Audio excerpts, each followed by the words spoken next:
महत्वाची प्रगती योजना लागू 1 नोव्हेंबर 2000 पूर्वी नियुक्त झालेल्या सर्व शिक्षकांना जुनी पेन्शन योजना पेन्शन योजना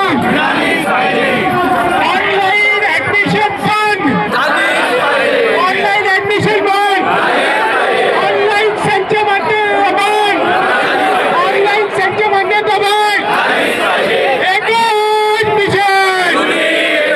एकच मिशन गव्हाणकर महासंघ कोषाध्यक्ष आणि विदर्भ ज्युनियर कॉलेज टीचर असोसिएशनचा महासचिव। आज आम्ही या ठिकाणी आक्रोश धरणे आंदोलन करतो आहोत। मागच्या वर्षी आम्ही लक्षवेधी धरणे आंदोलन केलं, आता लक्षवेधीपासून आता आम्ही आक्रोशापर्यंत पोहोचलो आहोत आणि पुढच्या वेळेस मात्र आता काहीतरी वेगळं चिरफाड आंदोलन करावं लागेल, कारण आमच्या मागण्या त्याच आहे।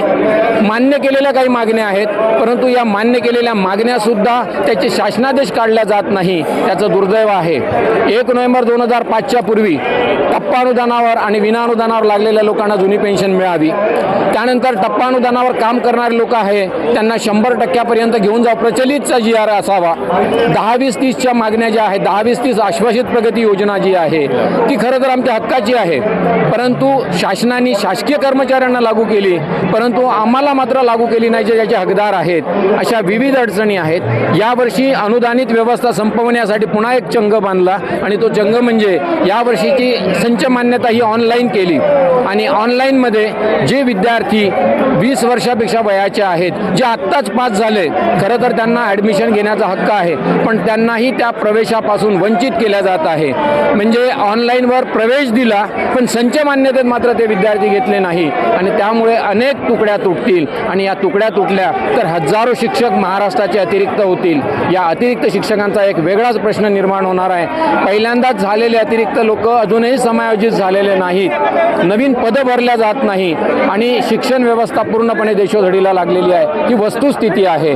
आणि त्यामुळे आमचं म्हणणं आहे की अनुदानित व्यवस्था टिकल्याशिवाय सर्वसामान्य पालकांचे विद्यार्थी किंवा मुलं शिकू शकत नाही आणि त्यासाठी आमचा हा लढा आहे। शासन मात्र याला चुकीच्या पद्धतीने घेतो आहे। इव्हन बाकीचे लोकसुद्धा असं वाटतं आहे की आम्ही आंदोलन करतो की आमच्या पगारवाढीसाठी। मागच्या 10 वर्षापासून आम्ही पगारवाढीचा प्रश्नच केला नाही, आम्ही आमचे फक्त हक्क मागतो आहोत आणि त्या हक्कासाठी लढतो आहोत। आज आक्रोश आंदोलन आहे, पूर्ण महाराष्ट्रातून या ठिकाणी हजारो कनिष्ठ महाविद्यालयीन शिक्षक जमा झालेले आहेत आणि आम्ही आमचा लढा यानंतरही जर नाही झाला तर आमचं मोठं शस्त्र आहे की आम्ही बोर्ड परीक्षेचा बहिष्कार करणार म्हणजे करणार। मागच्या वर्षी सरकारने 3 मागण्या मान्य केल्या, 10-20-30च्या प्रश्नाचा मागणी मान्य केली की आता तुम्ही यावर्षी बोर्ड बहिष्कार करू नका, आम्ही नाही केला, आम्ही सरकार सोबत राहिलो, पण सरकार त्या गोष्टीला मुकारलं आणि आज मात्र आमच्या त्याच मागण्या कायम आहे। येत्या काळामध्ये शस्त्र आमचं आहे, आम्ही उगारणार, एवढंच तुम्हाला सांगू इच्छितो। धन्यवाद।